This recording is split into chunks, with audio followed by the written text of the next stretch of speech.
사도행전 19장 1절로 7절 찾으셨으면 같이 함께 읽겠습니다. 아볼로가 고린도에 있을 때에 바울이 윗지방으로 다녀 에베소에 와서 어떤 제자들을 만나 이르되 너희가 믿을 때에 성령을 받았느냐? 이르되 아니라 우리는 성령이 계심도 듣지 못하였노라. 바울이 이르되 그러면 너희가 무슨 세례를 받았느냐? 대답하되 요한의 세례니라. 바울이 이르되 요한이 회개의 세례를 베풀며 백성에게 말하되 내 뒤에 오시는 이를 믿으라 하였으니 이는 곧 예수라 하거늘 그들이 듣고 주 예수의 이름으로 세례를 받으니 바울이 그들에게 안수하매 성령이 그들에게 임하심으로 방언도 하고 예언도 하니 모두 12사람쯤 되니라. 아멘. 자, 성경에 보면 세례를 주는 장면이 나오는데 그 세례를 준 분은 요한이라고 하는 분이었죠. 세례자 요한이었습니다. 원래 유대 종교에는 세례라고 하는 제도가 없었습니다. 다른 종교를 가진 사람이 유대교로 개종해 올 때 그들에게 세례를 주거나 또 기독교로 개종을 할 때 세례를 주거나 그렇게 했지 유대교 자체 안에 유대교 신자들에게 세례를 주는 것은 없었습니다. 타 종교를 믿고 있던 이방인이 유대교로 개종을 할 때 이후에 기독교 신앙을 가질 때 세례를 주게 되었죠. 그런데 그런 세례를 갑자기 세례자 요한이라는 분이 와서 요단강가에서 세례를 주기 시작합니다. 이방인들이 유대 종교로 돌아온 것이 아니라 유대인들을 대상으로 세례를 주었어요. 그러니까 참 새로운 일이었죠. 그 유대인들한테 세례를 주는 것은 유대 종교에서 다른 종교로 바꾸는 듯한 그런 인상을 줄 수밖에 없죠. 타 종교에서 유대교로 개종할 때 주었던 세례, 그 세례를 유대인에게 주었으니 유대인들 입장에서는 아니 우리가 무슨 유대교 신앙을 버리고 다른 종교를 가지라는 말인가? 이런 의문점을 가질 수가 있었습니다. 그런데 세례 요한이 세례를 주는 이유를 설명한 게 나옵니다. 세례를 주는 이유는 회개하도록 하기 위하여 세례를 주었습니다. 그렇다면 유대인들이 엄청난 죄를 짓고 잘못을 저질렀던 그 죄악을 회개하도록 하기 위해서 물로 요단강에서 세례를 주느냐? 예, 실제로 회개의 세례를 전파하자 많은 사람들이 세례 요한에게 와서 자신들의 죄를 자복하고 그 죄를 끊어버리겠다고 결단하면서 세례를 받았습니다. 군인들도 악한 죄를 저질렀던 그 군인으로서의 권력을 가지고 백성을 괴롭혔던 그 죄를 회개하기도 하고 세일이라고 하는 세금 징수원도 과도하게 불법으로 세금을 더 착취했던 죄를 회개하기도 하고 이렇게 세례를 받으면서 군인은 더 좋은 군인으로 세금을 징수했던 세리는 더 좋은 세금 징수원으로 도덕적 회개를 뉘우치는 그러한 세례를 받기도 했습니다. 그런데 실제로 세례자 요한이 세례를 준 이유는 단순히 유대인들이 도덕적인 범죄를 저지르는 죄를 보고 그 죄를 뉘우치라고 물세를 준 것이 아니었어요. 회개의 세례를 전파했지만 개인적으로 도덕적인 범죄를 저지르던 사람들이 그 도덕적인 범죄를 내려놓고 깨끗하고 성결하게 살아라고 세례를 준 게 아니에요. 세례를 준 의도와 목적은 따로 있었습니다. 회개하라 천국이 가까워왔느니라 이 말을 하면서 세례를 주었거든요. 본래 회개하라라고 하는 그 외침은 언제 그 소리를 외쳤느냐 하면 한 나라가 다른 나라를 정복하고 난 이후에 정복한 그 나라에 승리한 나라의 임금님이 방문을 하면서 외쳤던 소리였습니다. 예를 들면 조선이라고 하는 우리나라 세종대왕이 일본이라는 나라를 점령해서 속국으로 만들었다고 가정하면 세종대왕이 말을 타고 백마를 타고 많은 군사들을 끌고 점령한 일본 땅을 방문할 때 그때 앞장섰던 사람들과 군인들이 외치기를 야 일본 사람들아 회개해라. 이제 여러분에게는 그동안의 왕이 아니라 새로운 왕이 지금 이제 통치할 거야. 그러니까 돌이켜 옛 왕을 버리고 새로운 왕인 세종대왕을 받아들이라. 이런 식으로 다른 나라를 점령하고 난 이후에 점령 국가를 방문한 새로운 왕을 소개하면서 기존에 생겼던 옛날 왕을 버리고 새로운 왕을 받아들이라. 새로운 왕이 왔다. 동시에 새로운 나라가 이제 펼쳐질 것이다.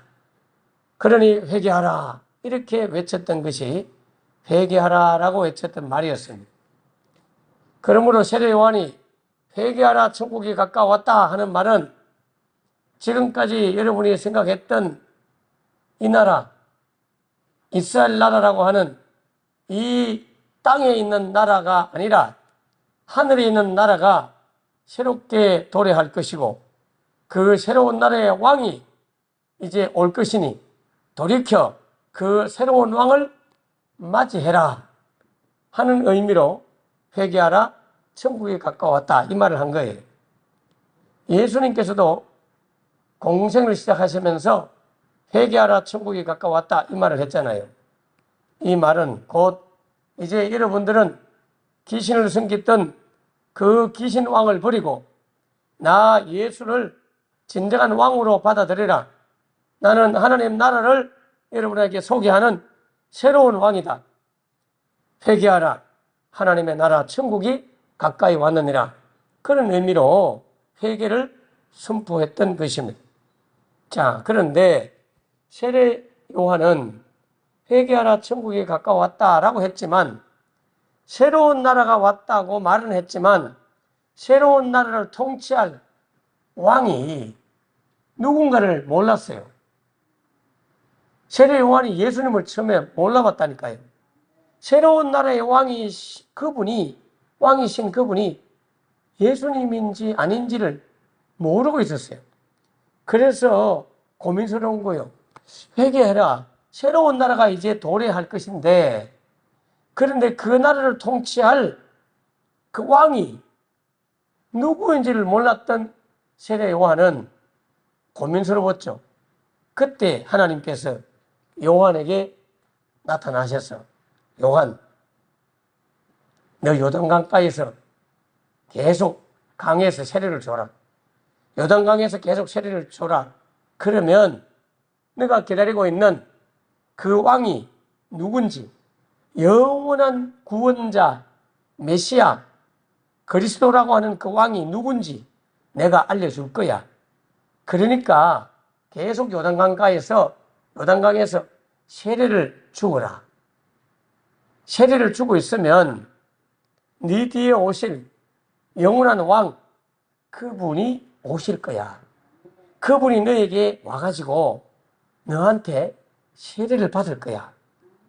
그때 세례받는 많은 사람들을 유심히 살펴봐. 그 유심히 물세례를 받고 있는 그 사람 중에 어떤 한 사람이 와서 세례를 받을 것인데, 그 세례받는 사람이 내가 말하는 새로운 왕, 메시아, 구세주, 그분인지 아닌지를 분별하는 방법을 내가 알려주마. 그렇게 수천 명을 세례 주고 있을 때, 그때 어떤 한 사람이 세례를 받는 순간 하늘이 열리고 하늘에서 성령님이 내려와가지고 하나님의 거룩한 영, 하나님의 신이 내려와서 그 사람 머리 위에 임할 거야. 그 사람이 바로 새로운 왕, 내가 기다리고 있는 그 새로운 왕이야. 알았지? 그러니까 요단강에 가서 세례를 주도록 해라. 그렇게 말씀하셨던 것입니다. 여러분, 요단강은 이스라엘 백성들이 가나안 땅에 들어갈 때, 그때 그 요단강이 갈라지면서 가나안 땅에 들어갔잖아요. 그렇기 때문에 이 요단강은 상징적으로 눈에 보이는 이 세상과 눈에 보이지 않는 영원한 세상과의 경계선, 영원한 세계와 바로 잠시 있는 이 세상과의 경계선이 요단강이었습니다. 요단이라는 단어 자체가 어원이 만들어질 때 시간과 영혼의 경계선, 이런 뜻으로 시작되었어요. 그 요단강에서 만나는 그 물이 한쪽에는 그 당시에 영원한 영적 세계를 의미하는 곳에서 물이 흘러내려왔고, 또 한 곳에서는 이 지상에 있는 땅의 세상에서 흘러나오는 물, 두 가지의 물이 만나는 곳이 요단강이었어요. 그래서 요단이란 뜻은 시간과 영혼의 경계선, 이런 뜻이 있었습니다. 그래서 우리가 요단강을 건너가면 저 세상에 간다, 요단강 건너가 만나리, 이런 찬송을 하잖아요. 그러면 요단강은 죽음을 넘어선, 죽음을 떠나서 가면 새로운 세계를 만나는 그 경계선이 요단이라고 하는 강이었습니다. 언어 자체도 형성될 때 시간과 영혼의 경계선이라는 뜻도 있었지만, 실제로 이스라엘 백성이 가나안 땅이라고 하는 천국에 들어갈 때 그 요단강이 갈라지면서 가나안 땅에 들어갔거든요. 여러분, 이스라엘이 물이 갈라지는 사건은 두 가지가 있었잖아요. 하나는 홍해 사건이고 하나는 요단강 갈라지는 사건입니다. 홍해가 갈라지는 것은, 그 홍해 속을 통과하는 것은 바로 세례를 받는 상징이었습니다. 고린도전서에 보면 정확하게 고린도전서 10장에 나와 있을 거예요. 홍해를 건너는 이스라엘 백성들을 보고 물 가운데서 세례를 받은 것이다. 세례받은 성도들이 광야 교회를 거쳐서 죽음이라고 하는 요단강을 갈라뜨리고 들어가면 천국이라는 가나안 땅에 도착하는 것입니다. 자, 그런데 세례 요한이 그 요단강에서 이스라엘 백성들한테 세례를 준 이유는, 많은 사람들이 그저 오늘 19장에도 나와 있듯이 요한이 회개의 세례를 전파했다 하는 이 구절 때문에 바울이 말하고 일반인들이 복음서에서 말하고 있는 요한 사도행전 19장 4절에 바울이 이르되 요한의 회개의 세례를 베풀며 백성에게 말하되, 이렇게 말하고 있잖아요. 여기 보면 요한이 회개의 세례를 베풀며 하는 이 회개라는 단어를 단순히 도덕적 죄를 뉘우치는 걸로 생각을 했단 말이에요. 그런데 메타노에오 하는 말과 히브리어 슈버라는 말, 히브리어는 슈버고 헬라어는 메타노에오 하는 말이잖아요.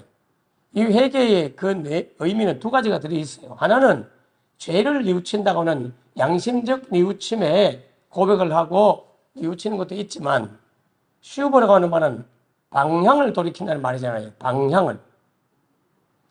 방향을 돌이킨다는 말이기 때문에 자동차가 길을 가다가 유턴한다 이런 말 들어봤잖아요. 그래서 바로 회개하라 라고 선포할 때 정복한 나라를 방문한 새로운 왕이 거기에 입성하면 여러분들 이제는 방향을 바꾸어서 그동안 섬겼던 옛 왕을 버리고 이렇게 새로운 새 왕, 이 왕을 섬겨야 돼. 이런 의미로 방향을 바꾸라고, 생각을 바꾸라고, 시선을 바꾸라고, 마음을 바꾸라고, 그동안 섬겼던 왕을 버리라고, 새로운 왕을 받아들이라고 하는 그런 의미로 슈브라고 하는 회개를 선포했단 말이에요. 그러므로 이 회개의 세례는 도덕적인 죄에서 벗어나서 섬기는 사람이 되라고 하는 의미도 들어있지만, 그러나 더 깊은 의미는 그동안 죄를 유발시킨 사단의 왕, 귀신의 왕을 버리고 이제 거룩하게 살도록 만드는 새로운 왕이신 메시아를 받아들이라고 하는 그런 의미로 세례 요한이 세례를 준 거예요. 왜냐하면 세례 요한은 요한복음에서 분명히 밝힙니다. 내가 세례 준 이유는 사실은 새로운 나라, 천국에 가까웠다고 말은 했지만 새로운 나라를 통치할 그 왕이 누군지 나도 몰랐었거든. 나도 몰랐었어요. 새로운 왕이 바로 메시아인데 그 메시아가 누군지, 그리스도, 헬라어로 그리스도, 히브리어로 메시아 같은 말이죠. 구세주가 새로운 왕이 누군지 나도 모르고 있었는데 하나님이 세례 주고 있으면 그 새로운 왕이 나타날 거야. 그 왕이 올 거야. 그런데 너도 그냥 있으면 그 왕이 누군지 몰라.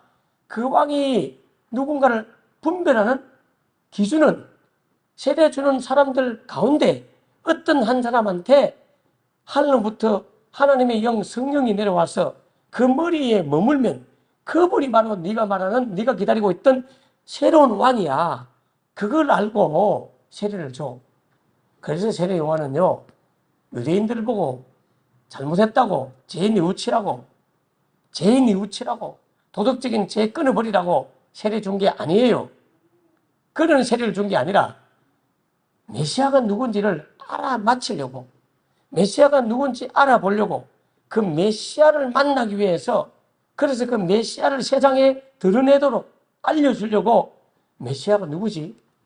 오늘 세례를 1000명을 줬는데도, 물론 1000명까지는 안 줬을 것 같긴 한데 100명 줬는데 성령이 임하는 분이 없어요. 내일 세례를 또 한 150명 주는데 성령이 임하는 분이 없어. 그래서 하루, 이틀, 3일, 4일, 며칠 주는지는 몰라요. 계속 세례를 주고 있어요. 하마 나타나나.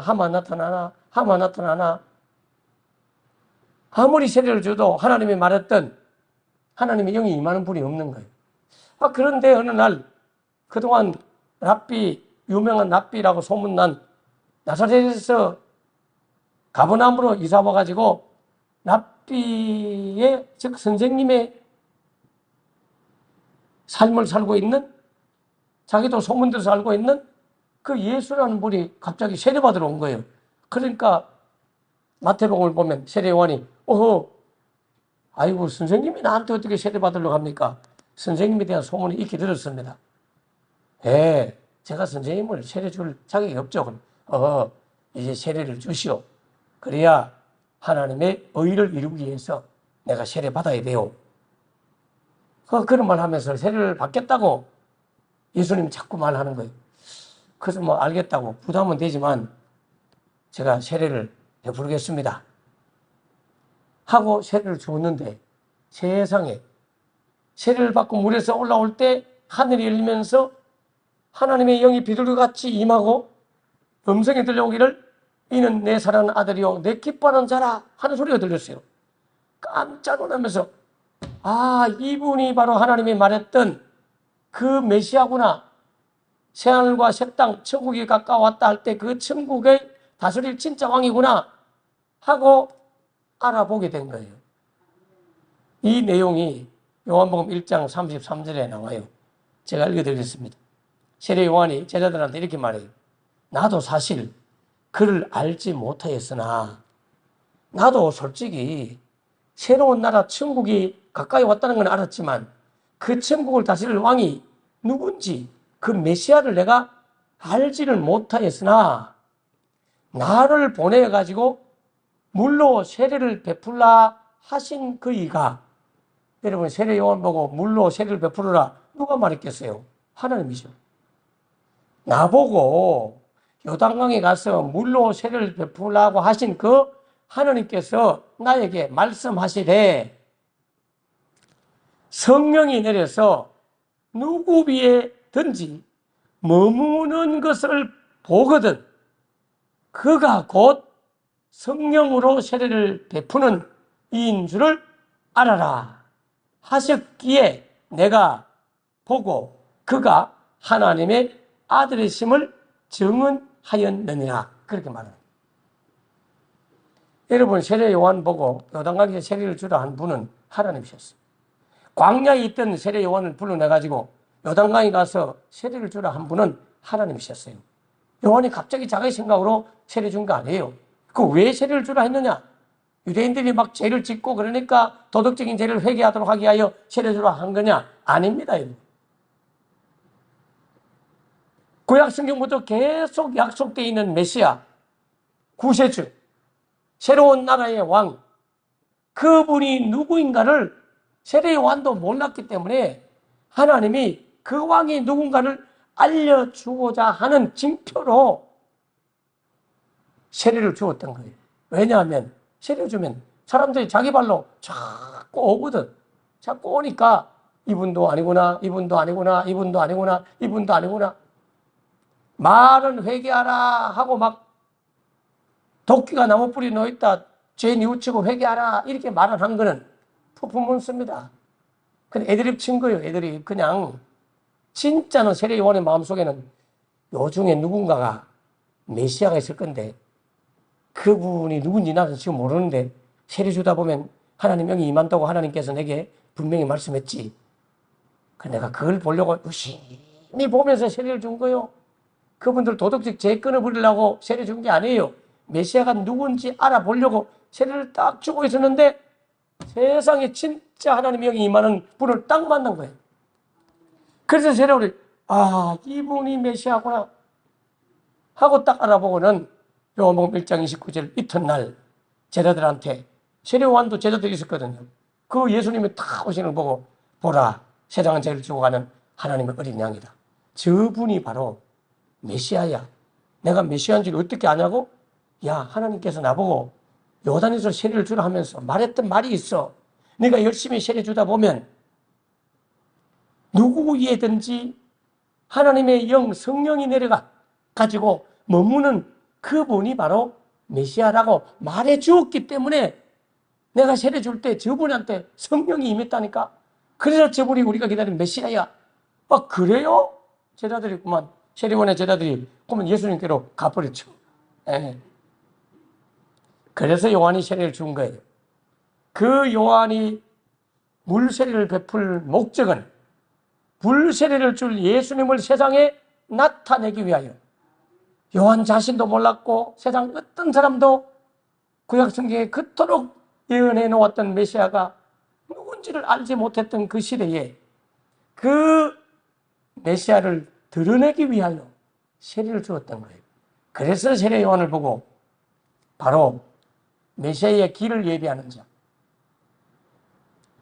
세례 요한은 예수님이 오시는 길을 예비하는 자가 바로 세례 요한인 이유는 세례 요한이 도덕적 죄를 회개시켰기 때문에 길을 예비하는 자가 아니고 메시아가 누군지 아무도 알아보지 못하는 시대에 물로 세례를 주면서 하나님의 영이 임하는 그분이 바로 메시아라는 사실을 드러냈기 때문에 주의 오심을 예비하는 세례 요한이었다는 말이에요.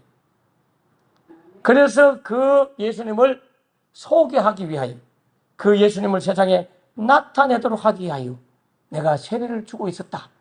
이게 요한복음 1장에 33절부터 34절에 나오는 내용이거든요.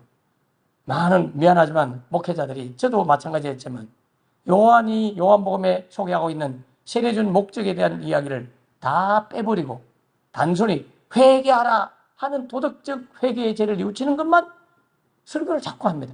아니에요. 그거는 이 불세례 주는 예수님을 드러내기 위한 하나의 도구로 그걸 사용했던 거지, 실제는 세상에 예수님을 드러내도록 하게 하여.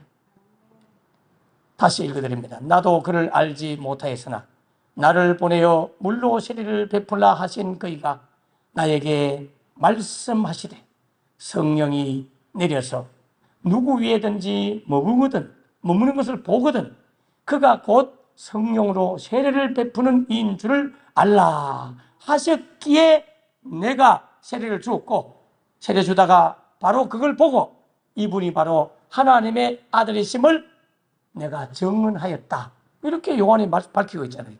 그러므로 궁극적으로 우리가 복음을 전하고 세례를 주는 이유는 바로 불세례 주는 예수님을 만나도록 하기 위해서, 지금도 살아계시는 예수님, 부활하여 살아계신 그 예수님을 만나도록 하기 위하여 이 모든 걸 하고 있는 거예요.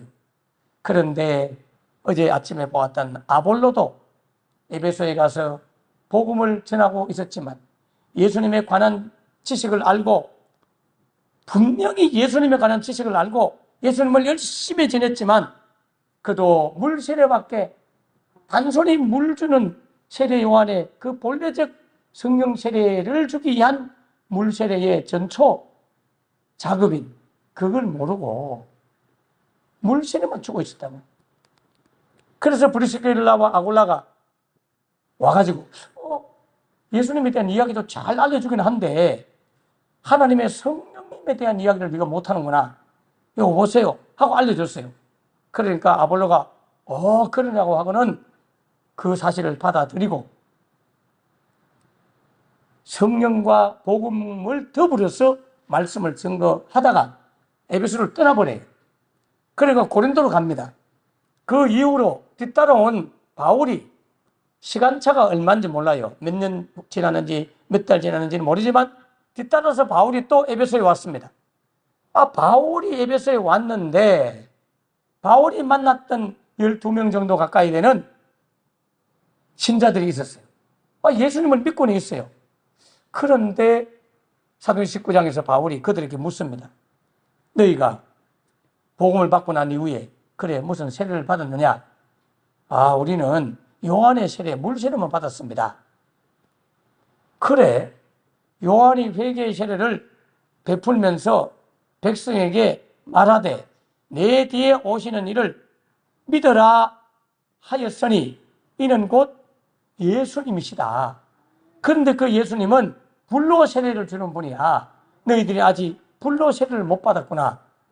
그러면서 이리 와봐라, 앉아라 하고 손 얹고 안수기도 할 때 성령님이 그들에게 임하자 방언도 하고 예언도 하고 치유도 나타나고 이런 일이 벌어졌다고 되어 있어요.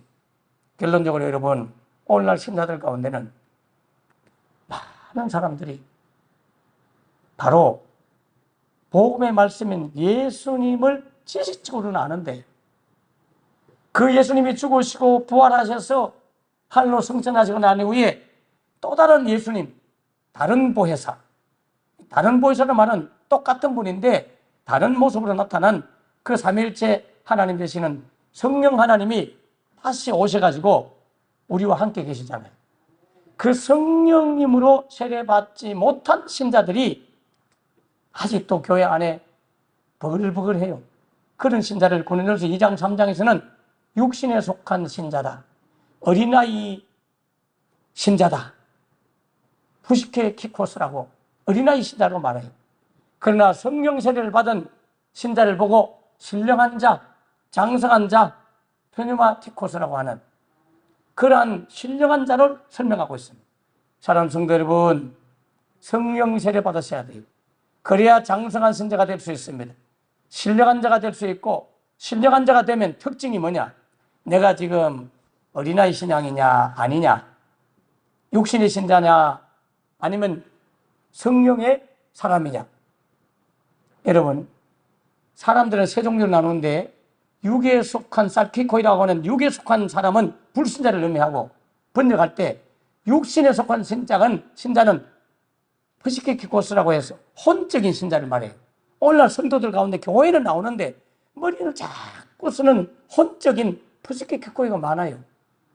이게 육신에 속한 신자라고 분석하고 있어요. 이게 어린아이 신자라. 맨날 시기하고 질투하고 싸우고 분쟁하고 미워하고 그 성경이 되어 있다니까요.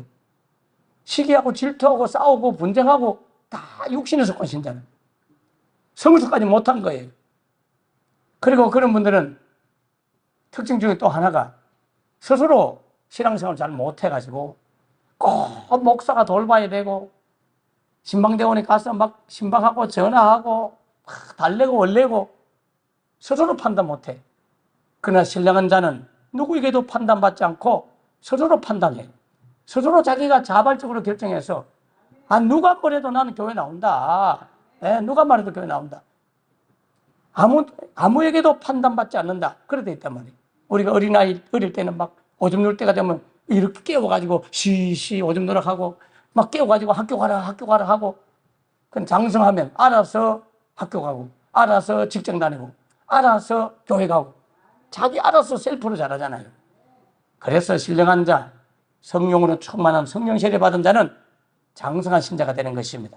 여러분 성령의 신자가 되셔서 자발적으로 교회를 잘 다니는 신자도 될 뿐 아니라 더 성숙한 신자가 되어서 성령의 열매인 사랑과 온유와 자비와 양성과 충성과 절제 이런 마음으로 시기와 다툼과 분쟁, 싸움하는 거 이거 다 버려야 장성한 신자가 된다는 사실을 알고 사랑으로 모든 성도들을 섬기는 여러분 되기를 하나님 아버지 은혜와 감사합니다. 이 아침에도 우리를 불러주시고 그저 물세례만 받고 복음을 지식으로만 받아들여서 종교생활을 하듯이 교회만 왔다 갔다 하는 신자가 되지 아니하고 하나님의 성령으로 충만하게 임재하여서 어느 누구의 방해와 핍박과 박해가 총이 내 목에 갖다 대고 칼이 목에 들어와도 절대로 예수님을 버리지 않는 성령으로 거듭난 성령 충만한 성령 세례받은 우리 성도들 되게 하여 주시옵소서. 장성한 신자가 되게 하여 주옵소서. 신령한 신자가 되게 하여 주시옵소서. 어린아이의 일을 벗어버리고 어린아이같이 그저 시기와 다툼과 분쟁을 일삼고 그저 남에 의해서 끌려다니는 신자가 되지 않도록 도와주시옵소서. 물세례만 받은 신자로 머물지 아니하고 성령님으로 세례받기 위하여 성령님으로 기름 부음 받기 위하여 성령의 임재를 위하여 기도하고 성령 충만한 성도들 되게 하여 주시옵소서. 예수님 이름으로 기도합나이다. 아멘. 아멘. 이 아침에도 계속해서 사도행전에서 물세례만 받고 지식의 복음만 받은 것이 아니라 하나님의 거룩한 영의 복음을 받은 자로 성령 충만한 성령의 기름 부으심을 받은 성령의 사람이 되라고 계속해서 전해주고 있습니다. 바울을 통해서 안수 기도받을 때에 성령의 놀라운 임재를 경험했고 고넬료 가족은 베드로를 통해서 말씀을 들을 때에 성령님이 그 마음에 임재하였습니다. 사도행전 2장에서 벌어졌던 성령의 임재가 오늘 모든 성도들한테 이미 내주에 계십니다. 성령으로 안에하고는 주님을 그리스도를 주라 할 수 없다고 성령님이 내주에 계시지만 그 성령님이 마음껏 활동할 수 있도록 역사할 수 있도록 성령 충만하지 못한 신자들이 너무나 많아요. 성령 충만 받게 하여 다 같이 주여 주여 기도합니다. 주여 주여 주여 하나님 아버지 주의 사랑과 은혜를 감사합니다. 이미 내 안에 내주에 계신 성령님 그 성령님이 나를 완전히 장악하고 나를 다스리며 나를 지배하며 내게 강한 영향력을 주어서 성령의 사람으로 거듭날 수 있도록 성령님으로 충만한 우리 성도들 되게 하여 주시옵소서.